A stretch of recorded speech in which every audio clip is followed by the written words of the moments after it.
back to the TFTuesday Podcast. Today we have another special guest joining us, and with me as well to chat with this special guest is K-Libra. How are you doing today, K-Libra? Stressed out. I'm de-stressing now. Excellent. Well, we'll get de-stressed over the course of this episode, I hope. Distressed? Sounds great. Can't wait for that.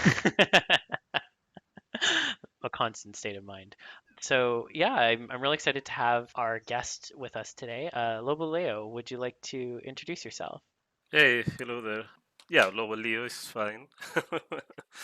Or Leo too. I'm an artist, a TF artist from South America, especially from Chile, and I've been arting, since 2002, maybe 2001. I think by the end of 2001, I think I posted my first art, and then I think I had my own site in 2002 at loboleo.net by then, I think.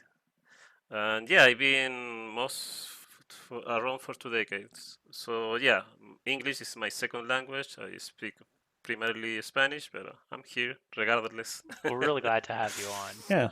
I was curious to hear a little bit as to how you discovered transformation and what really got you into making TF art. I didn't grasp the transformation concept very rapidly, to be honest. For me, it was part of the horror genre. So I started watching. I remember my grandfather had a beta player back then, and there was only one video renting store in my home place that rented a few beta players because most of the folks that I knew or other people that I knew had VHS tapes, but I couldn't go to their homes. So but in this particular store, there was a copy of The Howling, and in Betamax. So that was the movie that kind of opened my eyes, it exploded my brain, and after that, I wasn't the same. That movie came in '81.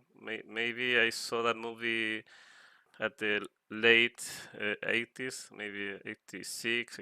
Before that, I think I saw. I think the first real exposure to TF was Manimal. Oh yeah. Oh yeah. I don't remember exactly the date, to be honest, but I think I mean, people from my age used to make fun about that show because it was very cheesy back then, even for those standards back in the 80s. But I couldn't share my enthusiasm for the transformation with anybody because deep inside me, I knew there was something more that I was feeling that people didn't feel excited about it, and I really loved every second of the craftsmanship that there was behind it. There was that. There was the Thriller music video from Michael Jackson. Oh yeah. Yeah, there was, well, as I said, The Howling, and of course, I cannot mention An American Werewolf in London. I think those are the touchstones that marked my entire TF career in a way, if you can call it a career. No, that's really cool. It makes sense to me.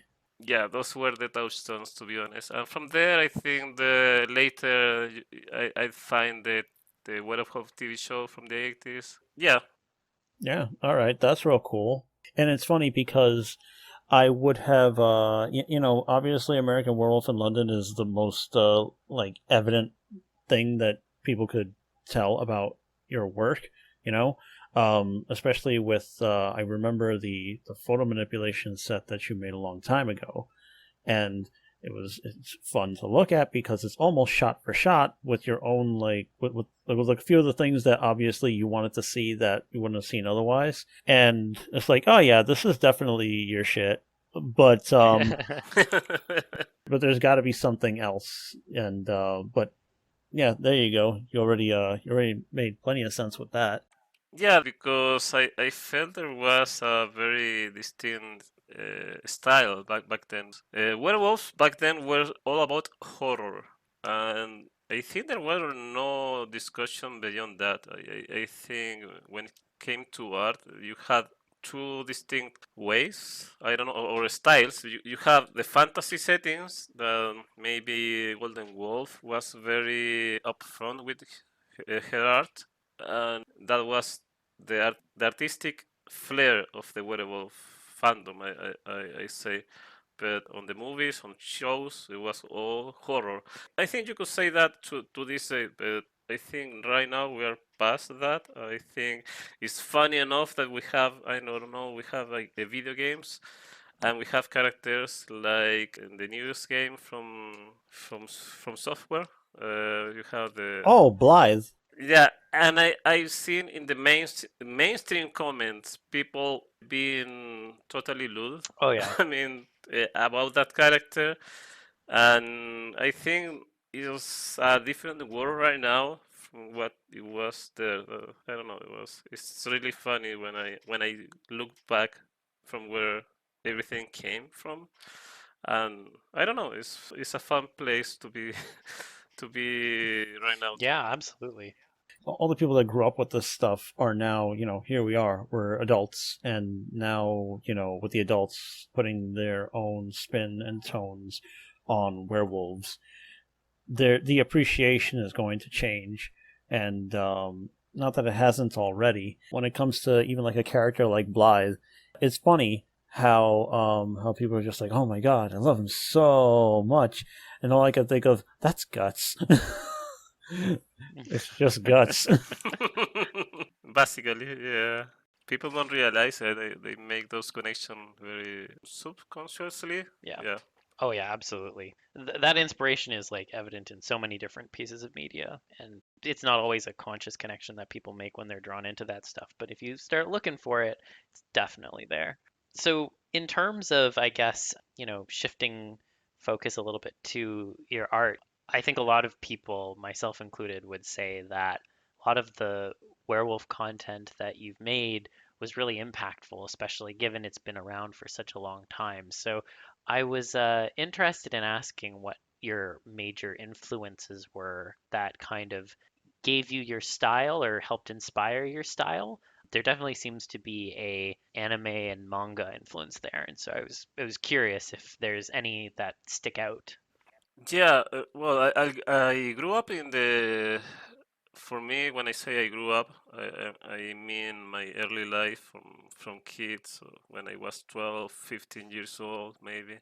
And there was a very large gap when there was no animation, no new animation, no new content because in the late 70s, 77, we had a political assault. We have a Pinochet. Oh, Pinochet, yes, yes, Yeah. I'm familiar.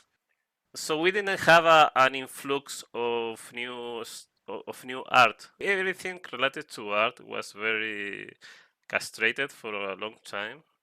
So in the late 80s, I say, I think things started to change. Our country were a little more open to receive more foreign stuff, and suddenly there was an influx of anime. I didn't know what anime was back then. So say in the 86, I watched Macros, and that you may know as Robotech. Yeah. Maybe for that you had Mazinger Z, but I think Macros was like the first anime that caught my eyes, and I was like, "What the fuck is this? This is sci-fi? This is mecha transformation, and there is a love story, and the music is awesome. The animation is awesome." Wait, which story? Macros, Oh, Macross. Okay. Super Dimensional Fortress Macros, also known as Robotech, and that was the first like influx, and I love that show. And then we get to the 90s, and the 90s open the floodgates, and we get Rurouni Kenshin. You may know as Samurai X. We get Saint Seiya, which you may know as the Zodiac Knights, Slam Dunk, all these kind of shows that fill my mind with stories and fantasy. And back then, Anime wasn't as tame as it is today. To be honest, there was a lot of blood. Oh yeah. Yeah, A lot. yeah, there Yeah. was a especially. I don't know if you're familiar with Saint Seiya, but there was some very gruesome fights in that show for our age back then in the mid 90s. It was like, what the fuck is this? Oh man, I gotta tell you, even Dragon Ball had changed. Dragon Ball Yeah, is so sanitary now. Nobody's getting yeah. punched through the. Nobody's getting their torsos punched through. Nobody's getting their arms ripped off. Nobody is getting. Nobody is losing parts of their body because a beam like eradicated 3/4 of them. None of that shit is happening anymore. It Yeah, is so yeah. sanitized now.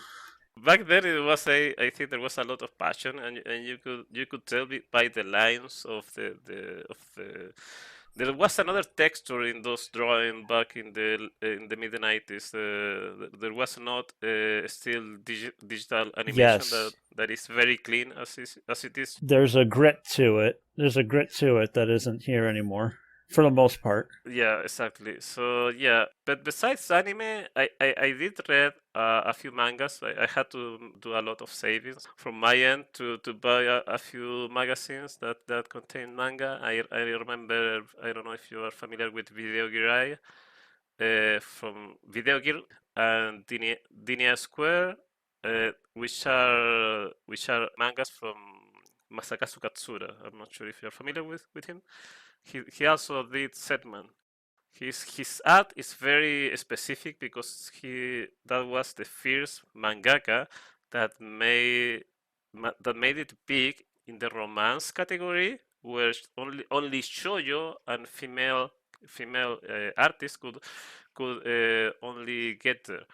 He somehow blended together shoujo and shonen in one single story, and that was unheard of. And to be honest, I feel myself. People won't believe this, but I feel that I have this particularly. I was very fond of that romantic side of storytelling when it came to manga. I love that aspect of relationship and how they can grow up over time. And there was a very mature sense in comparison to everything else that was in the time. I don't know. Here in Chile, here in Latin America, we have very poor reputation when it comes to soap operas. And you can say where I'm coming from, because you can see any soap opera and it feels childish. It feels like an afterthought. I felt that too back in the day. I felt that a few mangas have more depth and more nuances, more, I don't know, anything more than that any TV can provide you, even with real actors. And that's something that I don't know, pushed me to be fond of this other art from manga. I also love Slam Dunk from Takehiko Inoue. I don't know if you're familiar with it. I've heard of it. Yeah, Yeah, Takehiko Inoue is probably the most gifted artist, manga artist in the world right now. I know because Miura died. Ah? Yeah, Miura. Yeah, without mentioning Miura, to be honest, yeah, I think Takehiko Inoue is probably the second best in the world. That's interesting though, because that makes me want to look. But now it makes me wonder. You have all those influences, and did you just take from a lot of those places, or do you have an overarching, not overarching, I should say, is there one of them that really influenced how you wanted to draw more than the others? I don't know. I guess Masakazu Katsura maybe was more akin to my style. Hmm. But I don't know. It's like it was a blend of whatever I was seeing back in the day. I felt that there was I loved Werewolves. I mean, I loved those transformations, and I felt I started to draw. I think I just started to draw with those influences in my mind, unconsciously or not. I was somehow doing. I felt I needed to draw to tell a story. To be honest. I could definitely see that because I decided to look back through Alpha Luna from the start, And yeah, I can see now that you definitely wanted to put as much substance as you could. You wanted to get in characters and dialogue and, fit in a little joke. What you said about relationships and wanting that to be expressed shows real clear in all the stuff that you make.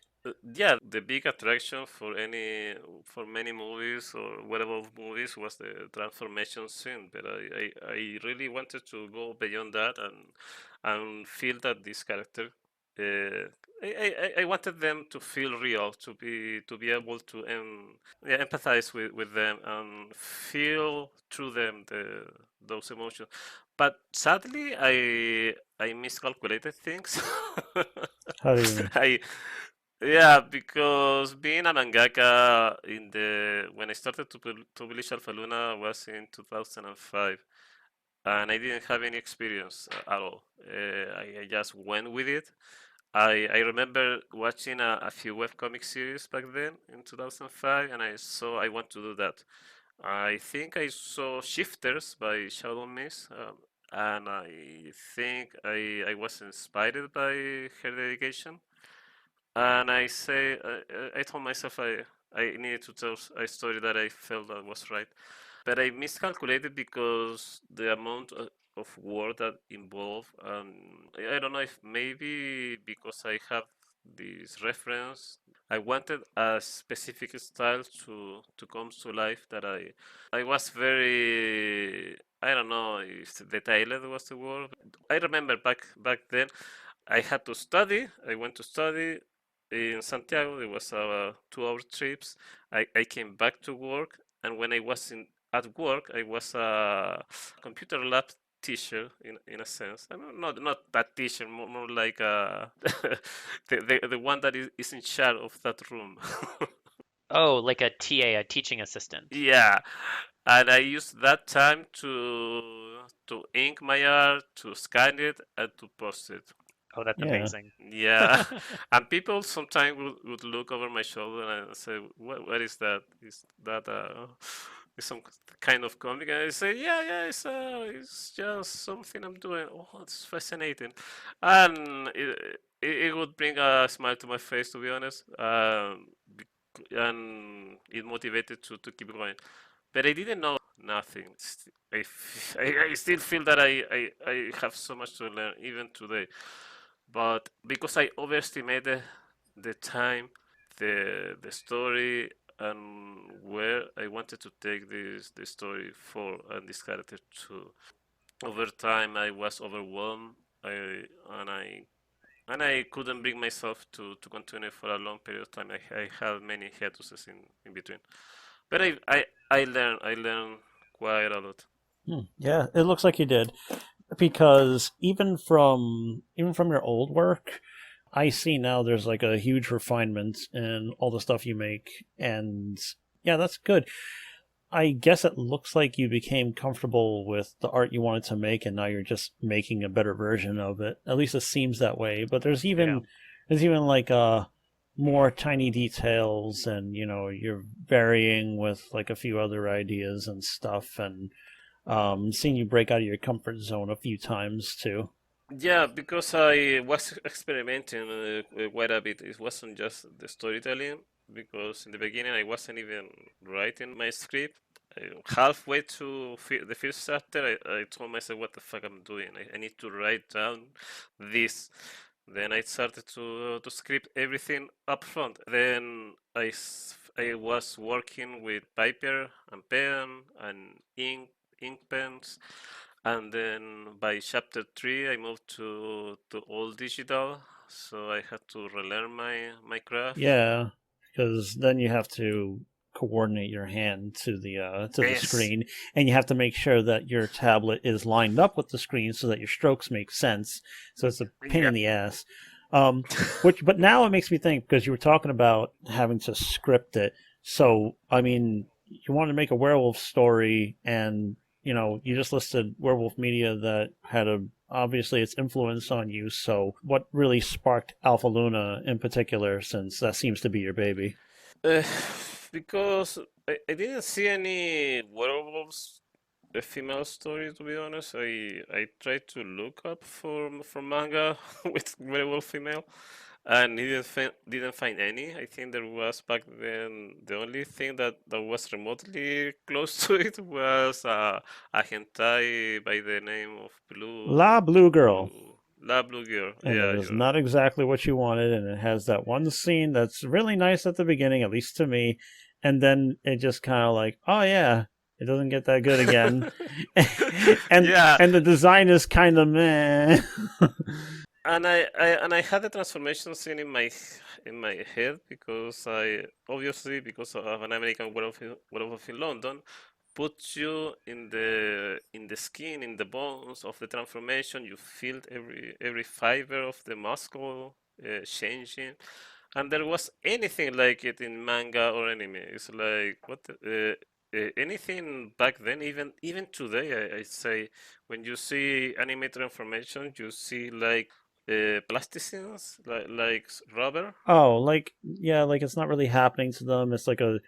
It's a very smooth transition, or even like a pop, or even magical girl type stuff still happens too. I mean, yeah, but even when they go beyond that and try to make it more rough and more horror-like, they go more like liquid. I don't know. It's a very weird effect. But I had those in my head, and when it comes to the character Alpha Luna, I felt that there was nothing I could attach my feelings towards something in particular. So I started to create my own idea what a werewolf could be like. There was nothing heroic about most of the stories. Most of the stories back then, 2005, even beyond, before that, stories were very horror-like, or there were the main character was doomed, was cursed, and you were supposed to feel pity for them. And I didn't feel nothing like it when I was seeing werewolf art. I want them to look beautiful. I want them to be heroic. I want them to be something that you could admire. And I felt those traits were not part of any comic back then. So I started to sketch. I started to bring my ideas to the paper, and voila. But yeah, I think those were the basics. And I don't know. I draw Luna just because the way I felt she had to have like a not just a physical change, but an emotional change too, because that's why in the beginning she kinda projects like a shy version of herself with the glasses, with the short hair, and with when she changes, she has very long hair. So it's even though her personality remains basically the same, her potential through to the way she looks, she projects a different aura in from the chapter 3 where she has her long hair. She has a different agenda from there on. She's a werewolf. She needs to understand where she's coming from and what all of this means. And that's when I had this in my mind that I need to change the tropes, to change the wheel of what werewolves were for me. That they need to be spectacular, they need to be loved. I don't know. Yeah, I get it. It sounds like basically you observed that the complexity in werewolves, both from a physical aspect, but also very much from an emotional and thematic aspect, they weren't being portrayed in a way that resonated with you. So Alpha Luna in some way has been a way for you to do exactly that. Yeah. Even though I feel now reading the story is very basic. It has a very huge issues, pacing issues. It's very difficult to read, to be honest. The dialogue is very poor. I'm criticizing the hell out of Alpha Luna because, to be honest, I wasn't the best writer back then. But what survived through all of those mistakes that I did along the way were the characters. And I felt even though I didn't went very far with the story, I felt that I managed to connect with people through the characters, and I feel that that really emotionally gave me something to continue on even now. Yeah, I can see that. And you know what? You can criticize your writing or your dialogue or anything like that because, you could argue that, oh yeah, this is like kind of cliche and shit like that, but I could tell you were having fun with it, and that meant that you were being sincere, which is good. Yeah. It doesn't come off as pretentious. It just really seemed like you were following what you really liked at the time. And that's kind of why when I was rereading it, it didn't really come off as like terribly like outdated or anything like that. And take this as a compliment. You could definitely tell it was made to be very much like an anime. I'm like, oh yeah, here's the little jokes about, like you're a woman, and and the little awkwardness, and don't you remember me, and like, no one remembers me now, everybody remembers me, all these kind of things. So it's like, man, I have seen this before, but obviously this dude really enjoyed his anime to be able to put these elements in without it coming off as forced. So it was good. I think that's something to feel good about. And I also understand that when it comes to when you started, which was at least 15 years ago, because you said you started what, 2005, right? 2002. Yeah, 17 years, 18 maybe. Yeah, so you have gone through a lot, and if you were to write the story today, it would probably be different, and so that's totally fine. What you did back then was really good, and the art was still holds up pretty well. Again, I see that you have definitely refined all the stuff that you like to make, and that you've definitely gone exploring. And I think I saw that you recently started posting for the story again, right? Yeah, because, well, here in Chile in 2009, my friend started to publish in book format, in printed format. Ah. A friend published a vampire comic. I like werewolves, he likes vampires. It's a really weird thing. And but he had contacts to for a print studio. So he suggested me to print the Alpha Luna. So I did that, and I tested, and it sold a ton. I mean, it did really well here in Chile in very anime cons and a few festivals and all of that. And then in 2010, I released another book that was a collection of the three first episodes. And then in 2015, when I thought I wasn't releasing anything else, another new publishing deal came through, and they asked me if I could release with them the second volume. So I did that. And from that, I started to receive a lot of people just trying to reach me, feedback, and people loving what I did. Even though I knew I could have done so much better, but I love the love, the charisma, the fans were coming through. I started to receive art gift, fan art, and that motivated me to keep going. The sad part that is all of this is that in Chile there are no big publishing deals. Yeah, the publishers here are very self-centered around written Mm. books. When it comes to comics deals, pay you too much. They just release whatever you have, and then they give you something back, depending on the sales and all of that. So it's a very slow process. So around 2015, when I released my second book, that was the same year that I started my Patreon. So what and my Patreon, my LoboLEO Patreon, boomed. I mean, what? That's not the right word. Sorry. No, it boomed. Yeah, that's the right word. Yeah, I started to receive a ton of people, and I didn't know that people loved my art so much. So I realized that I could really live with my art, and I started to try to get myself better in that area. So I started to do more TF art, and that part of my art gave me more income to keep going to buy the thing that I needed. But Alpha Luna, sadly wasn't giving me anything. Oh, It was a painful decision. I don't know if it was a decision, but I felt that in a way, I had failed in that area that I wasn't maybe exporting Alpha Luna in a better platform, maybe internationally. I don't know, whatever. it's hard because and I just want to say, like, sometimes it doesn't matter the amount of work that you put in or your output is. It's difficult to have something grow into something that's kind of self-sustaining.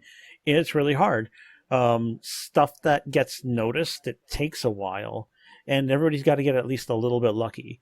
You got a lot of fans, but to get to that next step where you think like, oh yeah, it's worth just pouring myself into this thing more than most other things, you yeah, you need to get lucky. And Yeah. you can only force so much of the luck, and then there's only so much energy to put in, and it's tough. I still think that, considering what you've said so far, you actually have a good deal of success, but I guess maybe it's not the amount of success you would have hoped for. Is that kind of what I'm getting? Yeah, probably I was searching for a kind of success that could pay me to work on Alpha Luna beforehand, before waiting for the sales. Hmm.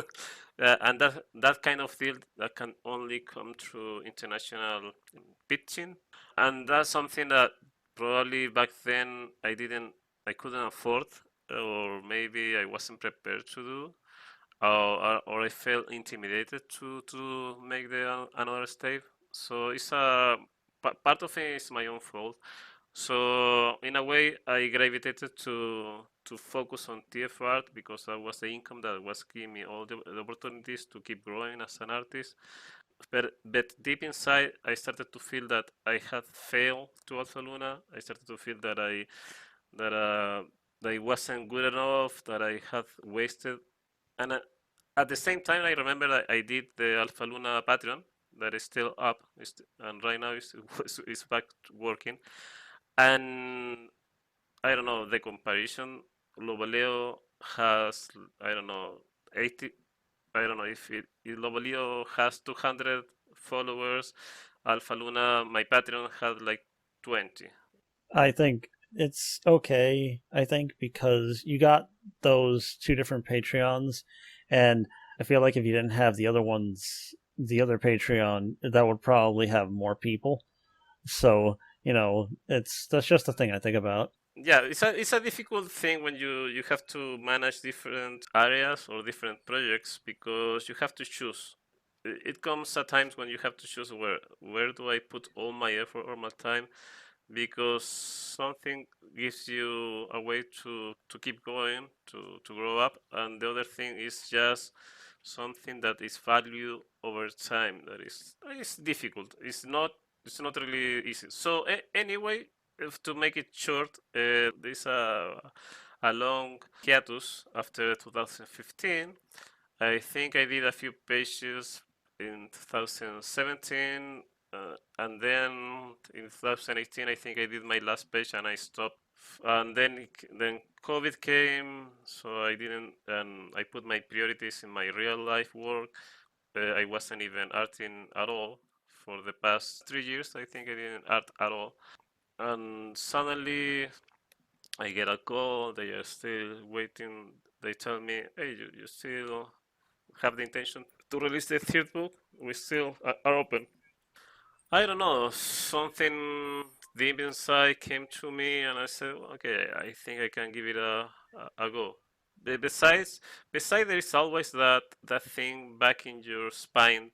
Sometimes when you leave something that is not quite finished, you leave an open chapter there, and you say to yourself, that's gonna haunt you all your life. That's gonna follow you all through your life until you close you need to close the books that you have, that you open and you Hmm. work on, because because sometimes, especially when they are so important in some periods of your life.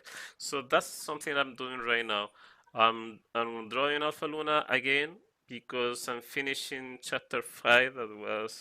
That's where it was back in the day. And with that, I'm finishing the third book that is going to be published here in Chile. Hopefully for the end of this year. And we're gonna see what comes next. Yeah. So now I wonder, with all the time that you've spent, is there anything that you haven't gotten to express yet that or rather, how much is left for you to actually express for Alpha Luna? Because if it's been a long time. Well, Alpha Luna was supposed to be like an adventure, supernatural drama. That was like the main genre, with comedic elements, very much so like manga and anime. But at the same time, as I grew up with drawings with the past 15 years, 17 years or so, my taste and my focus for the story changed abruptly. In the beginning, of course, my focus when I started drawing, I was like, oh my god, I want to make the best transformation, the best epic fight scenes between monsters. I want Luna to become stronger over time. I want her to learn from the. I was picturing her learning to become a werewolf, learning her senses, learning to adapt to a new life, and that's something that I still love, by the way.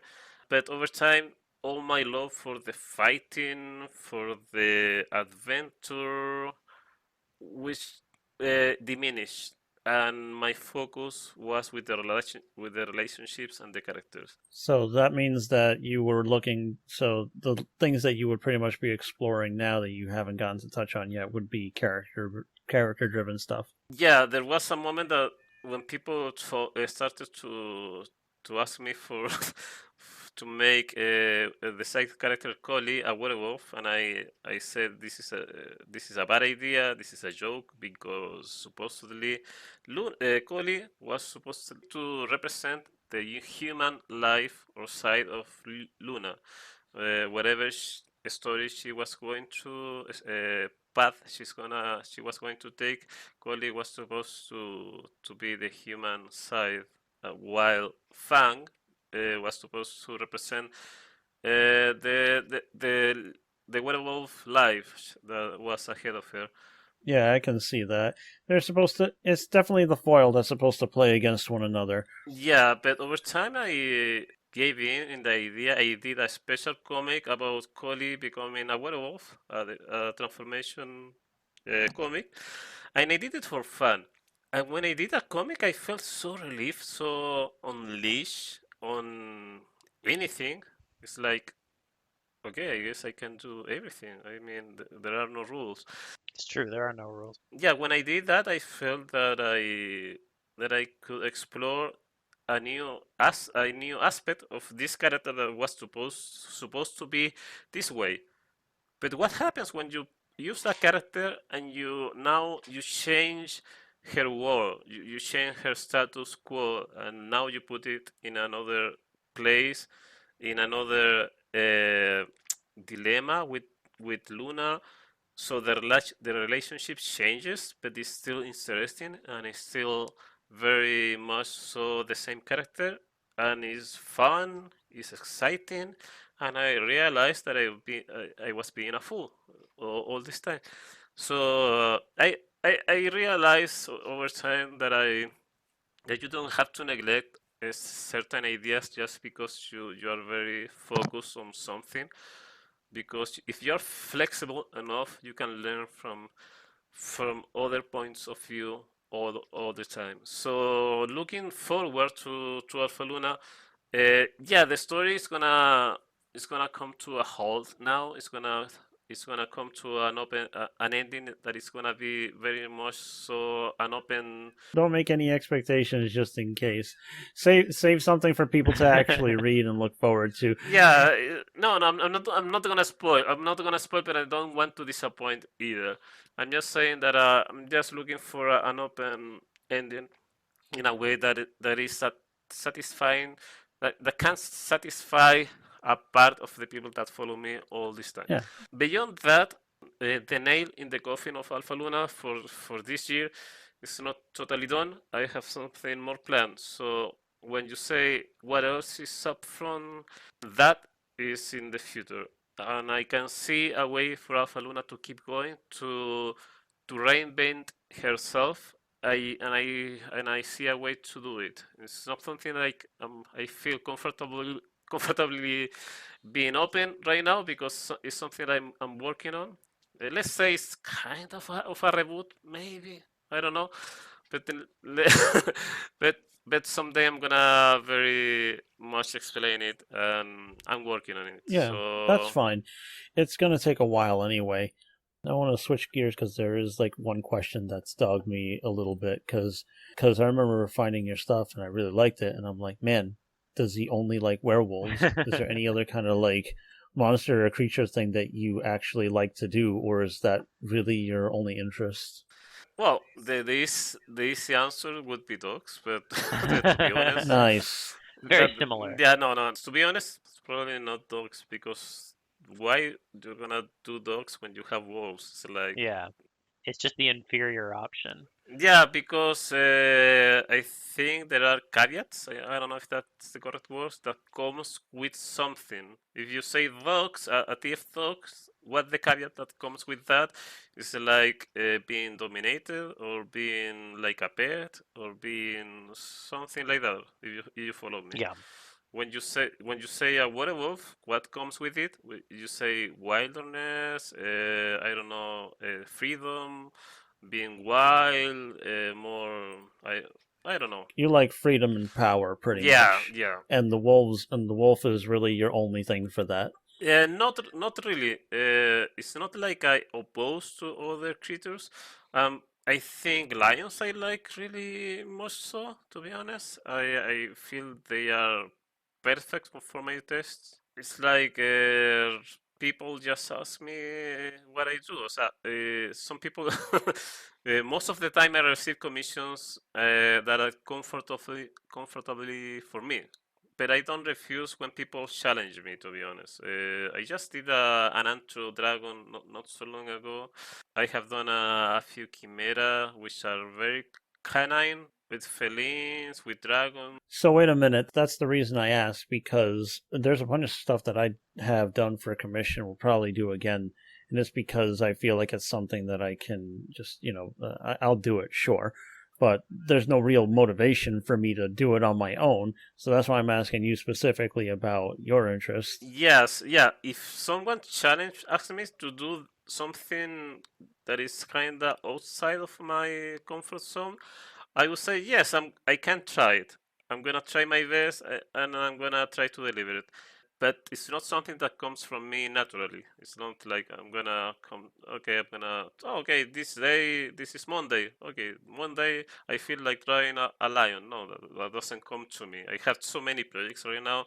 Like you said, I have Alpha Luna. I have commissions to take care of. I have a werewolf comics that I publish on my Patreon every single month that I need to make a page of. So I need to deliver on those promises, on those projects, because that's what people gravitate to my work for. So I need. Okay, so there's a bit of pressure. There's a bit of pressure too. Yes. Does that mean that you don't really feel like the room to experiment, even if you No, wanted to sometimes? yeah, I feel there is room, but from commissioners, and not from my side. Yeah, I guess the question is more like, is there any sort of creature, animals that's not a wolf that you like to draw just on your own free time for no reason other than you like it? Yeah, probably yeah, a few. I think I did a few tigers too, but Oh, okay. yeah, I yeah, dig it. felines. Let's say felines. Yeah, no, I support that. I dig it. Yeah. And I like that answer, yeah, because I'm happy with that.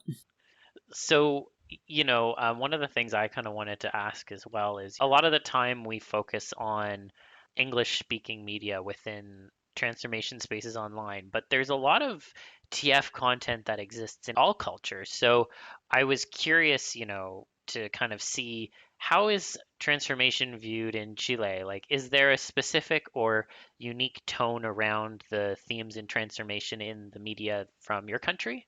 Not really. To be honest, this is a very infant place when it comes to transformation art. Especially just now, I'm noticing there is a lot of followers from my country that I wasn't aware of. To be honest, I think the furry community is just barely coming through in a way that is being exposed to media, so from certain cons they partake on, and that's about it. And within the furry community, there are you have to ask each person by each person, hey, do you like TF? And I don't know, it's like a 50-50 chance they say yes, so it's mostly very difficult. Oh, hold on a second, because we're talking about like people and stuff. The other part of that question that I wonder is there any kind of like local story or folklore that puts a spin on any kind of like transformation themes? Because there's a bunch. Like even the U.S. has a folktale, the one of Virginia Dare, and yeah. So I'm wondering if like does Chile have that too? Yeah, there are a few tales, especially in the south area from Chile. You have the Chilotes, that is from Chiloé. Oh yeah. Chiloé is a southern island, Yeah, yeah. and it's very much centered about very weird creatures, and especially around what is witchcrafting. Witchcraft, yeah. Yeah, I think there is a lot of Brujeria. that there, and it's still to this day. Some people are very from those places are very much believers. I don't know. I mean, from the countryside, and I don't remember. They're like followers of that Yeah, ideology. sadly, right now I don't remember specific tales, but I remember a few curses where people would be transformed into like half beard characters. I mean monsters because they were cursed by the witchcraft, but nothing really major when it comes to werewolves because that Unfortunately. unfortunately, but yeah, I think yeah, yeah, it's a sad story. Yeah. So basically, it sounds like a lot of the themes, at the very least, for what does exist, even if it's not a lot, it seems to be a lot around punishment and curses and not so much about, like, empowerment or anything like that. So then I'm curious, you talked a lot about a lot of media and like TV shows or movies from like, English speaking media in terms of TFs. So has there ever been like any sort of culture shock in terms of like, were there things that maybe non-Chileans would have found interesting that you found actually was like super weird? The fact that people liked what I liked was like a shocking revelation for me back in the day.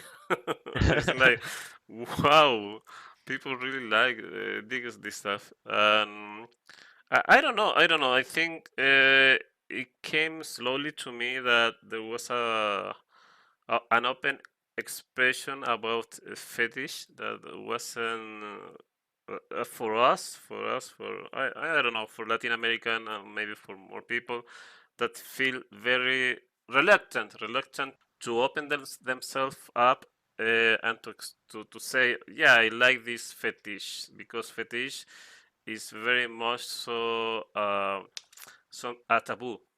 Okay, so in I think for me it was a taboo too, especially for the culture that I very my upbringing was half I don't know, it wasn't a strict Catholic, but it was very much the public system, the school system that we had, it was very much Catholic center.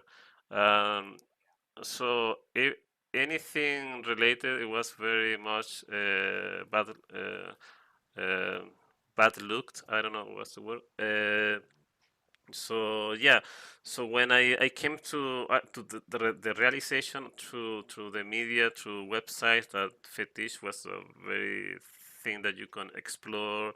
They could just post art about it. It was like wow. And then people, there was forums about it, and there was all this kind. I mean, it was a change for me back in the early mid 2000.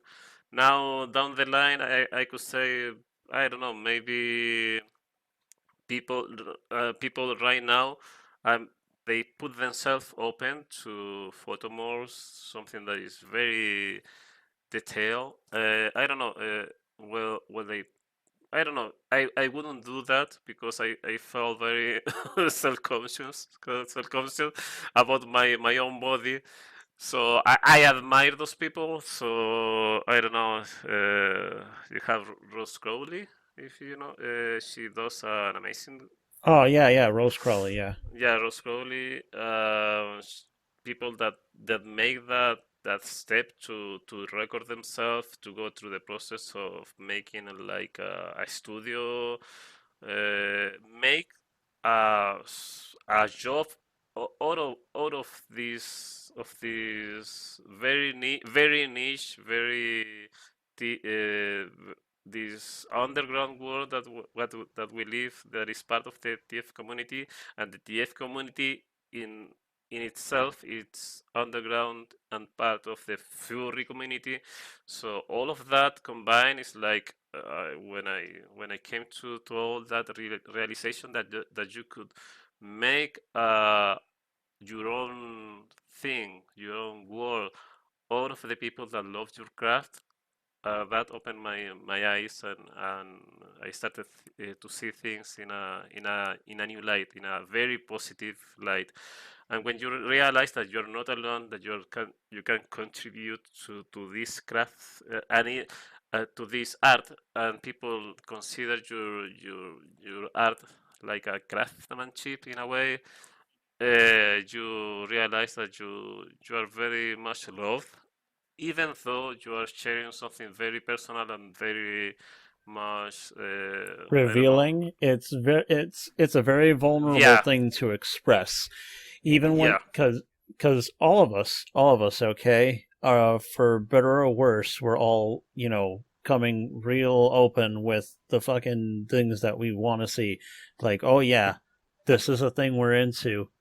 This is a thing we're very attracted to, and you're going to see it really fucking loud with as much detail as we could possibly muster, and we're going to keep doing it, you know. and and then what happens is you have to talk to other, not have to, but you will end up talking to other people based on that, you know. And if you're not prepared for that, or if you're not really sure of yourself, suddenly you have to gauge how you have to approach people. And I know some people have trouble with that. You got the horny brain that leads everything, and then you get sometimes you get people who are just, sometimes they're really ashamed. There's a lot of shame too. There's a lot of extremes. But I think that it is definitely healthy. It's something that adults should be able to do, and be able to Yeah. discuss. And I think it's interesting you mentioned, how because of the kind of school system, there was a sense that, enjoying this sort of media in like a sexual or lewd way, it bumps up against a lot of like cultural touchstones that were kind of in place because of the school system that folks went through. I thought that was really interesting because I know that, especially given the government at the time with Pinochet and stuff. I mean, I can relate in the sense that family members of mine live in Brazil and, went through a similar kind of system back in the 70s and 80s over there. So, there's a lot that almost isn't talked about, or at the very least isn't encouraged. And so, it's interesting that you bring up that seeing people get kind of into it in a different kind of cultural context helped kind of validate your feelings about it. I think that that's a really cool thing to know. And I'm also particularly hardened by your words about photo manip since I do that myself. So I appreciate your comments there. Yeah, photo manipulation is hard. Um, Yeah, I stopped It doing is. photo manipulation for a reason because it's difficult. yeah, it's not a shortcut. Yeah, It's it's no not a picnic. shortcut.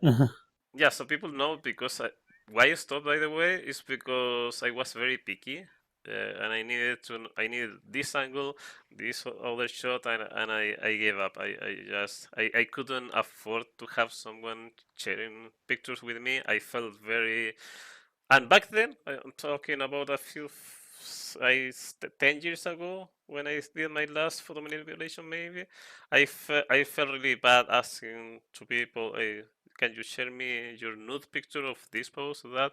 I felt very conscious about that, and those are the limitations in my mind that I had back then. Now I'd be much open to to that, but I felt more freedom with line art as I. No, I think that that totally makes sense. And it is like, you are asking. I appreciate that you're cognizant of that because it is, a bit of a weird situation to ask for other people. Although I know, there's plenty of people, myself included, who are very comfortable with that. So, you And you know, people worried about asking when I've just been given references. I'm like, okay, I need a reference of you, and it's like, here I am. It's nude, by the way. And I'm like, all right.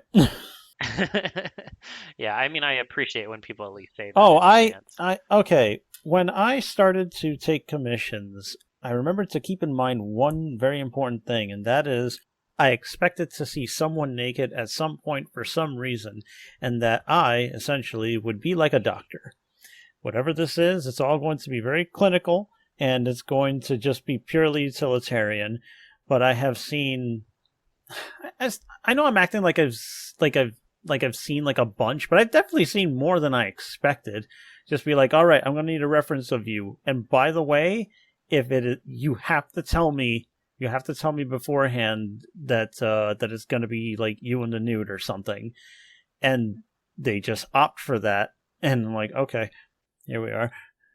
So, I was also curious, given that English is your second language, how has interacting with fans affected your perspective on TF? Like, has it been a struggle to communicate the sort of content you enjoy in another language, or has it felt like a smooth sort of process?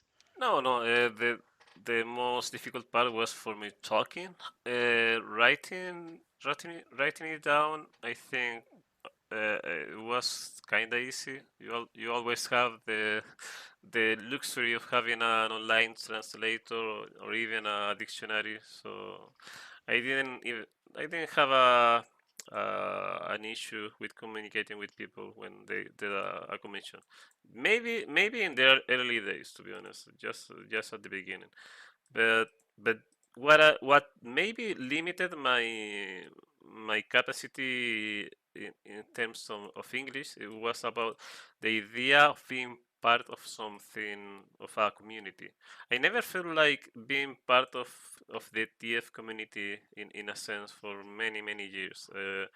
Maybe by 2015, when I opened my Patreon, that's when I started to see myself of part of the community. Before that, I felt very much so like an outsider, something that added some werewolf stuff into the world, and I was happy with that.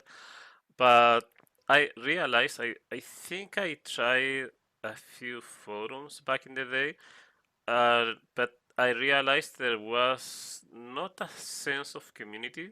I'm gonna criticize a part of, maybe some people won't like it, but I felt the TF community, and I think I pretty much still feel so. It's kind of divided in many aspects. I mean, by its own nature, it is divided because some people are very much into a particularly type of transformation, and that is fine. You have, I don't know, you have transgender. Besides TF animal Oh, transformation, transfer, yeah. you have transgender. Then you have the growing transformation. Then you have good transformation, and beyond that, you have female or male, and that very distinction is kind of bothered me. You know, I realized very soon that when I start, I think I went into the process forum, if you remember that one, Oh my god. and that place was very much only female, I think. Yes. Uh, and I They remember and I oh. remember sharing one link one time or one picture that I did, and people, I think someone didn't like that, and and I felt really bad for a long time that I wasn't supposed to do that. So I stayed away for many places because I realized that the that the TF community in quotes wasn't really They're not a community. I have been saying that for fucking yeah. years. No, look, you're not alone. I've been putting that. That's why I refrain from calling it a community as much as possible. It's a fandom, and fandoms have pockets and cliques and crews, and I get that you can't know everybody and that you can't be friends with everybody, but my point is that yeah, you do see a lot of divides, and sometimes it's just like they put themselves into the box, and I get wanting more because when I came to terms with the fact, of what I wanted to see and what I like. Yeah, I wanted more, but I also was really interested in all the other things that came across. What's that? Oh my god, that's fucked up. I don't like that. Oh, what's that? Oh man, that's really weird, but I think I kind of like it. And you just fucking explore, and you stay open to like people's like Yeah, styles, and sometimes you move past certain likes yeah. and you move towards others. And some people don't even like Feral. They only like Antro, and that like what? Why? Oh, I mean, I don't know. I mean, that's very. And for me, it was a. I think it was a very conscious decision. No, it was an unconscious way of my art to develop over time because, as you know, my TF werewolf art is male and female. Is both. I do a little bit of that. I do a little bit of feral of so just to make like a short callback, the other thing about Alpha Luna that I noticed is that you gave four different forms. There was the human, then there was like the bit of like kind of like monster girl, monster guy thing, and then you had the very more beastly one, and then you had the straight up big wolf. And I looked at that and I thought, yeah, I think you like all the gradients and you just want to have a little bit of everything. yeah. I mean, I could say now that maybe I gravitate in a way to this or that because of the mood that um I'm on depending on the time that I feel like. When I draw male werewolf transformations, I feel like I'm self imposing my conscious into the character that I'm seeing. Projection. So I'm projecting myself into the male character because I feel like I'm trying to connect with the how does he feels, how is he feeling in this particularly TF moment. I want to experience through his eyes and make that connection through my drawing, and I try my best to do that. When I do a female, I'm not a female, but I feel the the characteristics, the way she put, I don't know, the body, the nature, there are other aspects and themes that you feel like you can project through drawing and through the character, and that's the nature of the TF art for me. It's like projecting different ideas. It's not necessarily, for me, it's not about to make something that is only for you to admire, but to be part of that. Is that make any sense? I don't know. Yeah, no, that makes sense to me. And I mean, harkening back, I think to the divides in community point, like I do agree that there are a lot of divides in terms of what people like and don't like, and you can sometimes transit through one space, and if you put a different kind of content out there, it might not have the best reaction. But and I mean, I've said this before, I do overall still disagree that there can't be a sense of community. I know I have experienced it. I know perhaps that is a lucky experience on my part, but I think it's also fair to have differing personal interactions with people in the transformation fandom and come to different conclusions as to how much of a sense of a community you feel is there. And I imagine that in particular, like experiencing what you mentioned, Leo, in terms of like posting your stuff in one place and then getting a different reaction than expected because they expected one kind of content, that is certainly off-putting and it's not a great feeling. Yeah, but I think I do agree that people are. I mean, everyone is entitled to like whatever they like, and the very nature of TFR that is very that it has so many layers and different aspects is very much welcome. That I just try. I think people should be more open to explore and see other things as well without feeling I don't know, feeling that they own the what they need to receive. I don't know. Yeah. No, Uh, I agree. I think you're making a good point there. But it's also kind of funny to me because because one thing that I wanted to touch on was you said you didn't really feel part of the community. Yet ironically, as far as I'm concerned, eventually I'm gonna run into your name. It's just like, oh yeah, and LoboLEO, he is like the Yeah. fucking master of this, and it's just like just Yeah. one of the fucking like greatest. And so You hear it all the time, honestly. yeah, it's just that nobody will say it to your face most of the time, but it's out there. Yeah. No, there's definitely a cachet or like a sizable amount of goodwill I think that people have towards yourself and your art, and they might not always express it directly because sometimes people in the moment when they chat with someone one on one, they almost feel like intimidated by their own expectations. But I think that there's a lot of people out there who really love your stuff. yeah, I really appreciate the people that really come and are able to reach to me and say very kind words, to be honest, because those are the things that last that stay with you for a long, long time. But I don't know. It's really difficult for me to measure the impact that I did. I say that I know that I feel that I know that I am a reference when it comes to werewolf art because I've been ar- around for a long, long time.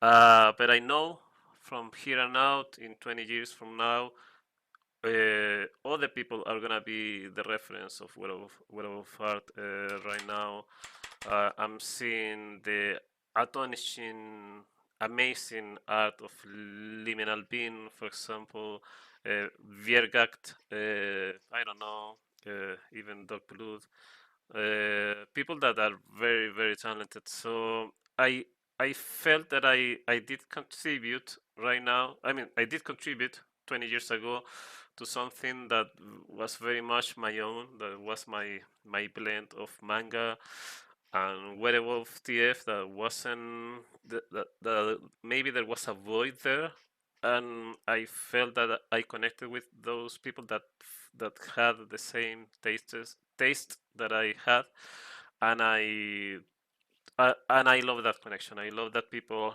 really really that my lines, that the feelings that I put through the characters, through the scenes that I drew, came true.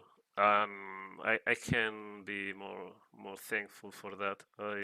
Yeah, man, you fucking made a big impact, and it's been 20 years. You've had your long hiatuses, but nobody forgot. And when you come back, and I'm pretty sure you at least noticed some of the influx of people just being excited about that. Yeah. And so, it's interesting, I think that you kind of mention all of that because I'm curious to know, I've like heard that you struggle a little bit with imposter syndrome, and so I'm kind of curious if you're willing to talk about that and like what that's been like and how it's affected your art style. Well, the fact that I never took my art very seriously maybe is the reason. I mean, for most of the beginning and maybe just before before Patreon, I never I was taking a few commissions here and there, but s- I never went beyond myself and say, okay, I'm gonna study art. I'm gonna go into art school. I'm gonna try to be the best illustrator that I can, because I didn't. I went to graphic design, then I didn't finish that career. Then I started to study for teacher, for English teacher, and that's something that I didn't feel very content with my own. But I continued to draw all the way through. But because in a sense I think real life gets into your head, and people around you, they tell you, well, this is a part of your life, but this is not gonna be your life. You cannot put your future into this kind of stuff. And for a long time I had that in mind, but right now I don't give a fuck, to be honest. Yeah, I don't give a fuck what people tell me right now, what I'm supposed to be, where supposed to go, because I lived through that. That put me in a very bad place. I felt like I didn't deserve the attention of the art that I was getting.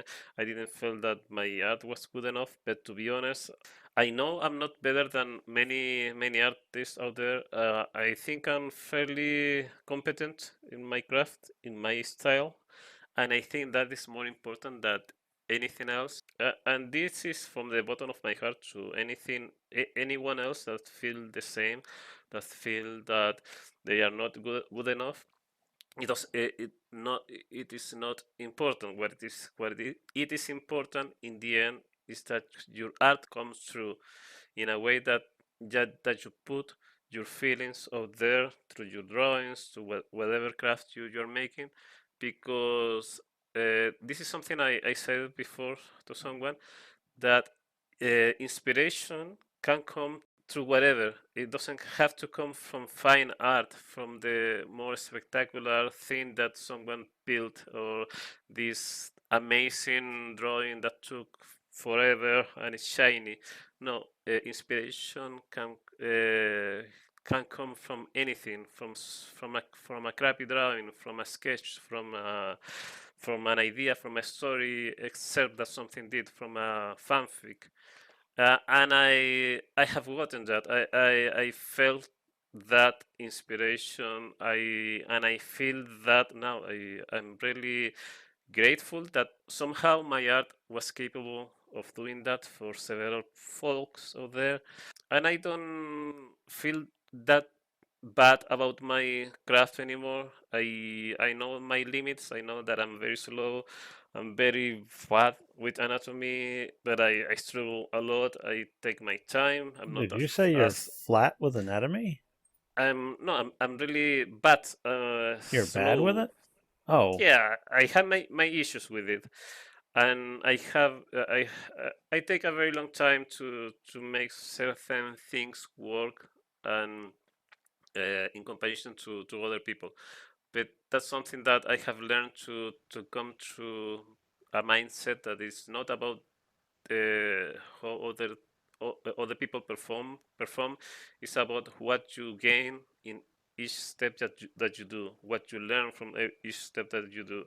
So I don't care about the that feeling of not being good enough. I just care for, okay, I did something today, and this is an improvement. That's it. I think that's the best thing that you can do every day.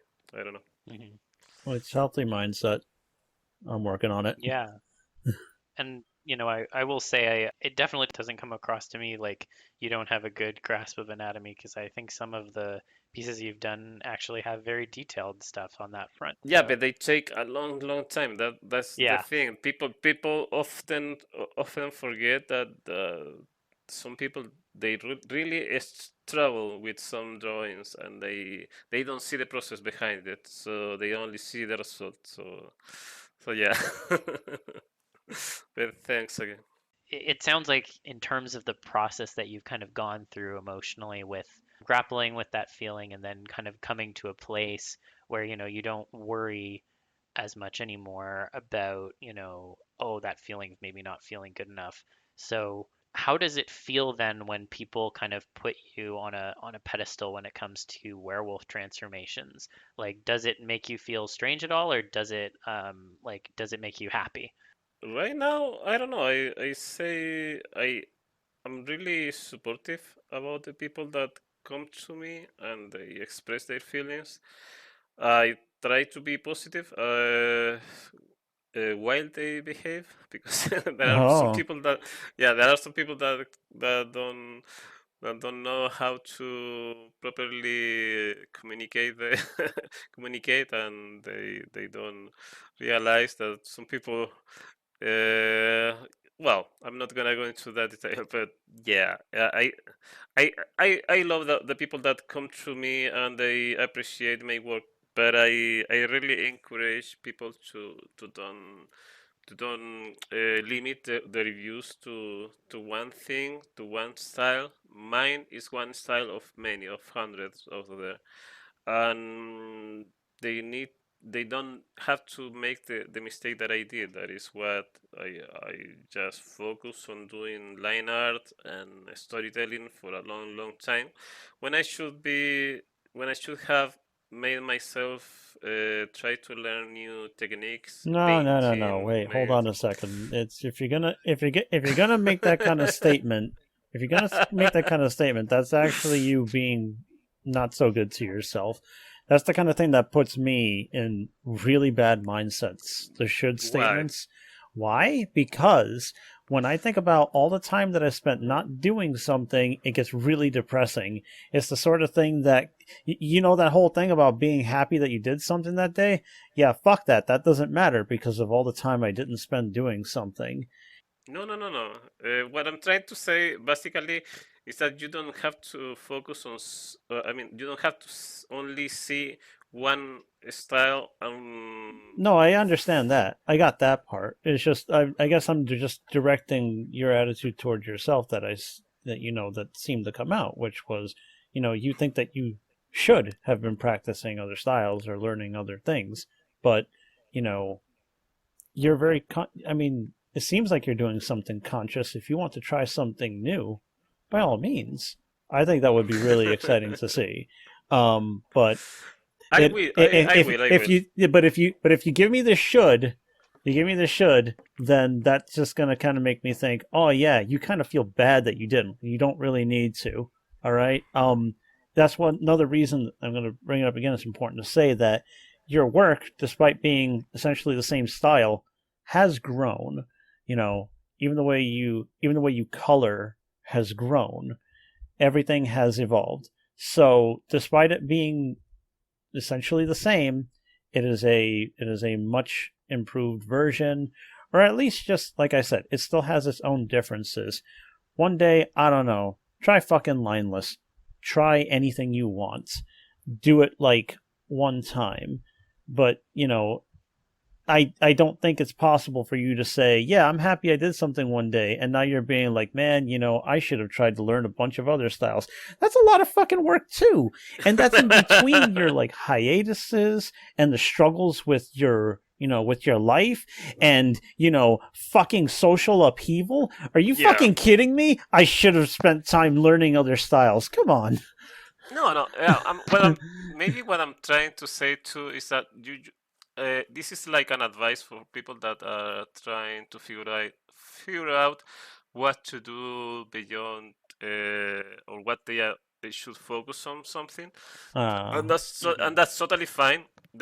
If you want to proceed with some style, do it, but don't be afraid to try something else, Yeah. because that's gonna give you different tools that maybe you're gonna need later. That's something that I regret that I didn't try more. That's it. It's not Ah. saying that Gotcha. I Okay. that I don't like what I accomplished, because I like where my line art style is right now. I see my limitation. I'm trying to overcome those, but it takes time. Everything takes time. But I just advise people to don't limit their views, and appreciate everything. Even your own work is amazing in its growing shape, and that's gonna change every time you try again. So that's it. That's what I'm trying to come across, I think. Okay. All right. I accept that. Yeah, no, that makes sense to me. So then I guess I think that's really helpful advice. And do you have any other advice for people who are trying to kind of overcome those feelings of not feeling great at art, even though they're producing art? uh, yeah, just make all the mistakes that you have right now, because the mistakes are the things that are gonna teach you the most. Don't be afraid of that. I think most people are really self-conscious about those little things. They want to produce something really special in the nick of time, in the moment, on the yeah.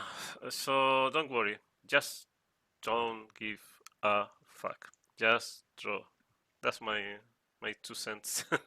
Simple advice. It makes a lot of sense. And there is the analysis by paralysis. There are people who do worry about everything else, and they end up not doing anything. And that goes for a lot of things, but art especially can be good at paralyzing you into not doing anything because you're trying to figure out before you think you're ready.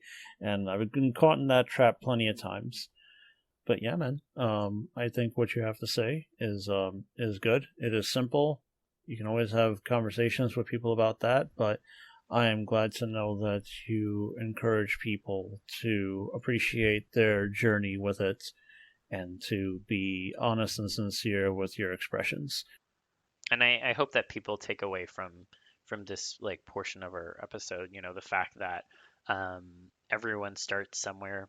The people you look up to the most start somewhere, and we all have these kind of, to some degree, these feelings of like, oh, maybe my stuff isn't that good, or conversely, like, like it's not where I want it to be, and it's more than okay. It's very normal to struggle with those kinds of things, and the more you work at it and the more mistakes you make, the more you learn for future pieces, which I think is, Also, one of the talk most to people. valuable things about yourself. Try to Yes, also actually talk to people. try to because there's supposed to be an art community. Try to see about that. Commune with people. It does help. Yeah, goodness knows the number of times I like will like show my piece to like, someone whose opinion I value and I know knows at least something about art, and I'll be like, hey, do you see anything wrong with this piece? Like, should I be changing X, Y, Z? And usually I'll get good feedback, and it makes the final product that much better because other people will catch things that you won't necessarily at first blush, and then as soon as they point it out, it's like, oh, you're right, that's super obvious. How did I miss that? It just really helps in terms of making the final products that you put out there that much better. Yeah, I really appreciate, by the way, I really appreciate when the commissioner take the time to criticize your work. So you are not immune to make mistakes just because you've been doing this for a long time. Just recently, I did a kidding commission. Oh, by the way, that wasn't a werewolf. It was a were kidding, by the way.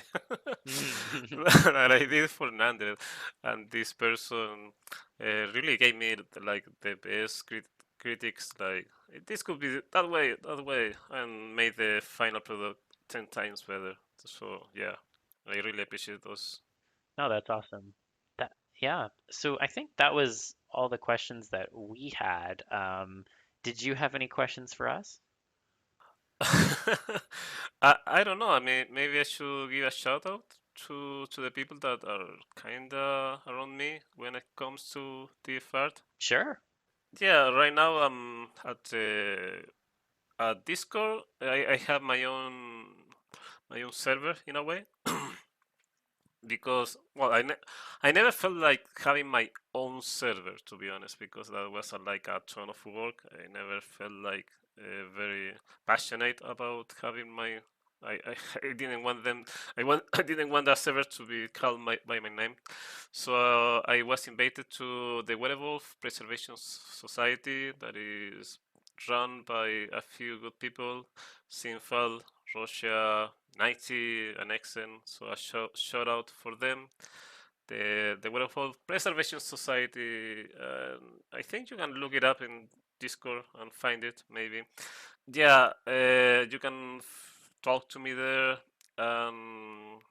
Also, right now I'm working to restore LoboLEO.com, my old website.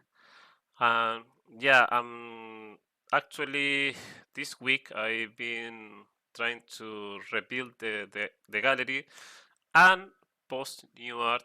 So the gallery is gonna have a new revamp design after how many years? Maybe 10 years. Yeah, it's a huge deal for me. So I have a web designer that is helping me.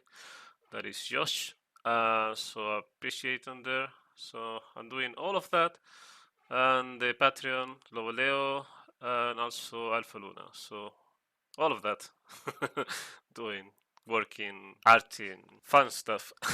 Yeah, all good stuff. All good stuff. Well, I'm definitely looking forward to seeing the website come back because I know you had a lot of great stuff in there, and I think it'll be really great to have that central location outside of Patreon.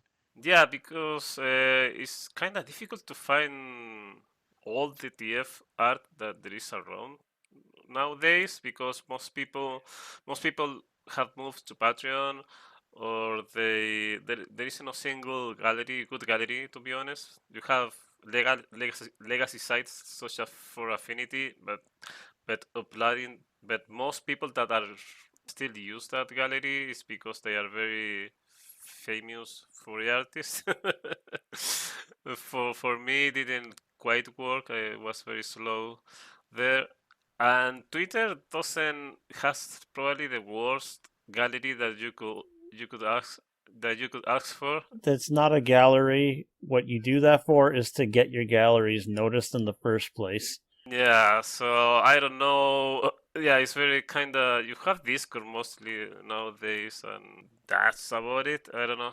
You back up your shit on your hard drives and do some redundancies, use some other cloud things, you know, and be able to just, have access to it. Otherwise, leaving it at the mercy of a website entirely of any kind is just eventually something could happen at any time. Rules change all the time with websites and such, unfortunately.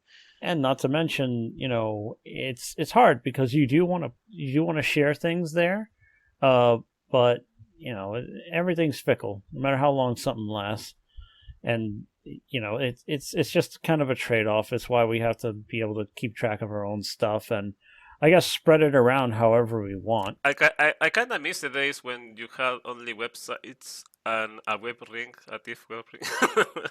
It was very easy to. But it was so hard to find anything, and you didn't know what was legit and what was just like a copy paste of a blurry thing, and it's like, the fuck is this?